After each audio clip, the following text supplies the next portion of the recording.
The virtual aliens are another species that we only hear very briefly about in Mass Effect 3.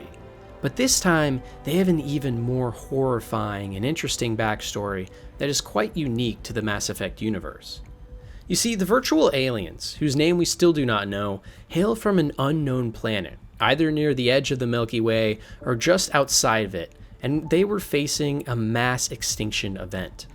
The virtual aliens' nearby sun was close to going supernova, and in order to preserve themselves and their future, they created a hyper-advanced and massive spaceship, where over 1 billion individuals uploaded their consciousness on board in order to preserve resources and ensure survival.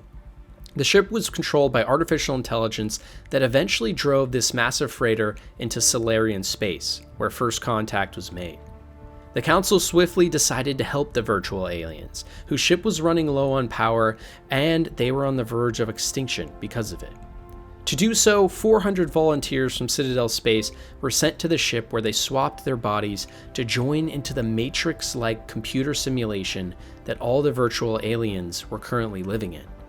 In exchange, one virtual alien was able to take over every body for each of the hosts in the universe, in order to communicate with the Council.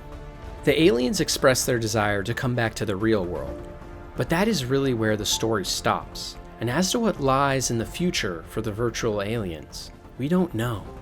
What we do know, though, is that this is an amazing idea for a potential Mass Effect sequel, and meeting virtual aliens who have taken over host bodies after living in a simulation for their entire lives is the kind of story that we get so excited about in this universe. More than most things on this list, I really want to see where this story goes, and I hope it gets expanded on in the future.